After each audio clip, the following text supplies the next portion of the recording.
یہ بات ہے اس انسان کی جس نے رسول اللہ حضرت محمد صلی اللہ علیہ وآلہ وسلم کا دل توڑ دیا۔ سنا تم نے اس نے کیا کہا؟ وہ واقعی پاگل ہے، بس ایک خیالی پلاؤ۔ یہ بات ہے ابو لہب کی سورۃ الکوثر۔ ہم میں سے بہت سے لوگ سورۃ الکوثر کو نماز میں پڑھتے ہیں۔ ہم میں سے کچھ لوگ ہی ہوں گے جنہیں ان کا مطلب پتا ہوگا۔ کتنی افسوس کی بات ہے۔ اور سب سے ضروری بات کہ سورۃ الکوثر کا آج ہماری زندگی میں کیا کام ہے، جانیں گے اس ویڈیو میں۔ أعطيناك الكوثر فصل لربك وانحر إن شانئك هو الأبتر۔ سورۃ الکوثر قرآن کی سب سے چھوٹی سورت ہے۔ قرآن کی ہر سورت کے پیچھے، ہر آیت کے پیچھے ایک کہانی ہے، ایک سچی کہانی ہے، اور ایسا ہی ایک واقعہ جو دل کو چیر دینے والا ہے، دل دہلا دینے والا واقعہ ہے، وہ سورۃ الکوثر کے پیچھے ہے۔ چلیے پہلے اسے سنتے ہیں۔ دوپہر کا وقت تھا، پورا مکہ خاموش تھا کہ حضرت محمد صلی اللہ علیہ وآلہ وسلم کے ایک مکان سے گھٹی گھٹی سسکیوں کی آواز آ رہی تھی جو مٹی کی دیواروں سے ٹکرا کر آ رہی تھی۔ نہ جانے اس دن کیا ہوا کہ رسول اللہ اس طرح رو رہے تھے۔ اس دن رسول اللہ کے لختے جگر، ان کا بیٹا فوت ہو گیا جو ان کی گود میں بیٹھ کے سانس لیا کرتا تھا، اب مٹی میں رہ کر رہ گیا۔ وہ اپنے مکان میں بیٹھ کے رو رہے تھے کہ باہر دو آدمی آئے اور مکان کی دیوار کے ساتھ کان لگائے کھڑے ہو گئے۔ یہ وہی آدمی تھا جس نے رسول اللہ کا دل دکھایا۔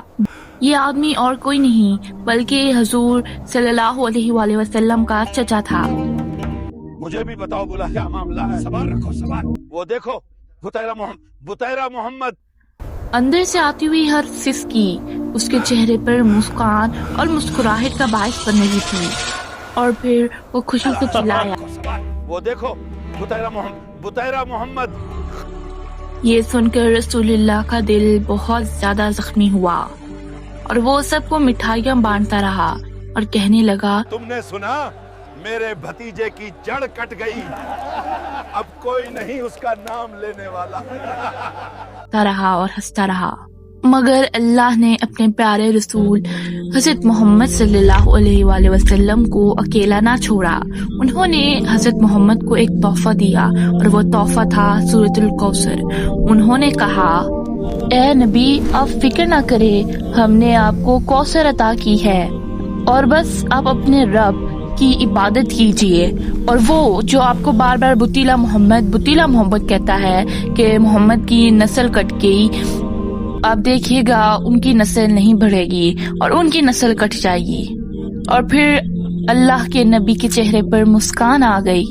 بس اسی طرح دن ڈھل گیا اور ابو لہب، اس کو تو اندازہ ہی نہیں تھا کہ اس کے ساتھ کیا ہونے والا ہے۔ پھر بس آپ لوگ بھی اپنے دل میں یہ رکھیں کہ سورۃ الکوثر چھوٹی سورت ہے، اس لیے آپ ان کی تلاوت کریں، بلکہ اسی لیے رکھیں کہ اللہ تعالیٰ نے اپنے نبی کو اس سورت کو تحفے کے طور پر دیا تھا۔ کیا تم نے سنا طلحہ؟ ہاں، اللہ کے نبی نے ہمیں وہ راز بتایا کوثر کا۔ سبحان اللہ۔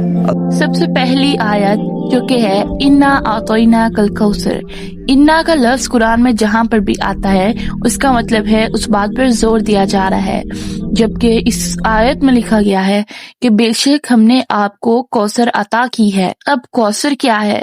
ایک حدیث میں آتا ہے کہ کبھی نہ ختم ہونے والا ایک موتیوں کے درمیان دھرنا ہے کوثر، جس کا پانی برف سے ٹھنڈا ہے، شہد سے میٹھا ہے، اور جس کا پانی دودھ سے زیادہ سفید ہے اور برف سے زیادہ ٹھنڈا ہے۔ کوثر تو تحفہ ہے، مگر اس کے علاوہ بھی اللہ تعالیٰ نے ہمارے نبی کو ایک اور تحفہ دیا جو کہ ہے قرآن، جو کہ ہمیشہ رہنے والا ہے اور آج بھی ہمارے ساتھ ہے۔ اور اس کے علاوہ کیا تحفہ دیا ہے؟ اور اس سے بڑا تحفہ یہ ہے کہ اللہ تعالیٰ نے اپنے نبی حضرت محمد صلی اللہ علیہ وآلہ وسلم کا نام قیامت تک زندہ رکھا ہے، اور اس کے علاوہ انہوں نے آپ کو بیٹیاں دی ہیں۔ اب دیکھیے کہ آج بھی جب کسی کے گھر بیٹیاں پیدا ہوتی ہیں تو ہم ان کے نام حضرت محمد کی بیٹیوں پر ہی رکھتے ہیں، اور بس دوسری آیت میں یہ کہا گیا ہے فصلی لربک وانحر کہ اب ہم نے آپ کو تحفہ دے دیا ہے تو آپ کو کیا کرنا چاہیے؟ آپ کو چاہیے کہ اپنے رب کی عبادت کریں اور قربانیاں دیں۔ یہاں پر جو وانحر کا لفظ ہے اس کا مطلب ہوتا ہے قربانی دینا، اسی لیے عید کے دن یعنی عید الاضحیٰ کا دن جب ہم سارے قربانی کرتے ہیں، عید الاضحیٰ کے دن کو بھی یوم النحر بھی کہا جاتا ہے یعنی قربانی کا دن۔ تو اس لیے فصلی لربک وانحر مطلب کہ آپ عبادت بھی کیجئے اور قربانیں بھی دیجئے۔ اس کے بعد تیسری آیت انا شانیک هو الابتر۔ دیکھیے جو شانیہ کا لفظ ہے اس کا مطلب ہوتا ہے دشمنی، لیکن ایسی دشمنی کہ جس میں انسان اپنی عقل کھو جائے۔ اسی طرح کے گھر میں ان کے بھتیجے کا بیٹا فوت ہو گیا مگر ابو لہب اپنی دشمنی میں اس حد تک بڑھ گئے کہ مکان کے سامنے کھڑے ہونا وغیرہ انہیں پتہ ہی نہیں چل رہا وہ کیا کر رہے ہیں۔ اسی طرح آج کے دور میں آپ مثال دیکھ لیں، اسرائیل چھوٹے چھوٹے بچوں کو قتل کرنا، عورتوں کو قتل کرنا، وہ لوگ جو اپنا کھانا لینے آ رہے ہیں ان سب کو ختم کر دینا، تو یہ شانیہ ہے وہ دشمنی جس پہ انسان اپنی عقل کھو جائے۔ اسی لیے یہ لوگ اتنے اندھے ہو گئے ہیں، اپنی ایگو میں رہتے ہیں، دوسروں کو بس مارتے رہتے ہیں اور پھر مذاق اڑاتے ہیں۔ اس لیے اللہ تعالیٰ نے فرمایا انا شانیک هو الابتر۔ ابتر کا مطلب کہ ان کی جڑیں ختم ہو جائیں گی، ان کی جڑیں کاٹ لی جائیں گی۔ اور اس بات کا یہ ثبوت ہے کہ محمد صلی اللہ علیہ وآلہ وسلم کو پوری دنیا جانتی ہے، جبکہ لہب کو ہم لوگ جانتے ہیں مگر ایک لعنت کے طور پر جانتے ہیں، اس کے نام کے ساتھ لعنت دی جاتی ہے۔ اب یہ دیکھتے ہیں کہ اس سورت یعنی سورۃ الکوثر کا ہماری ریئل لائف میں کیا اثر ہے۔ دیکھیے آج بھی بہت سے لوگ، چار لوگ اگر آپس میں بیٹھے ہیں تو کبھی کبھی آپ کو تانا مار دیتے ہیں یا مذاق اڑانے لگ جاتے ہیں، یا پھر آج بھی بہت سے گھروں میں بیٹیوں کو بہت سمجھا جاتا ہے اور لوگ یہی سوچ رکھتے ہیں کہ انہیں بیٹا ملے تاکہ ان کی نسل بڑھے، جیسے کہ ابو لہب کی سوچ تھی۔ دیکھو اس کو بیٹا نہیں ملا اور اس کی نسل یہاں پر ہی ختم ہو گئی، یہ سوچ تھی ابو لہب کی۔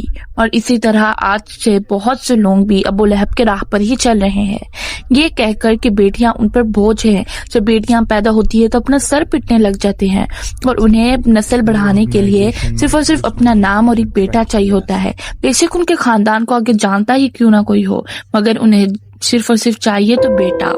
اس صورت سے ہمیں کیا اثر اٹھانا چاہیے؟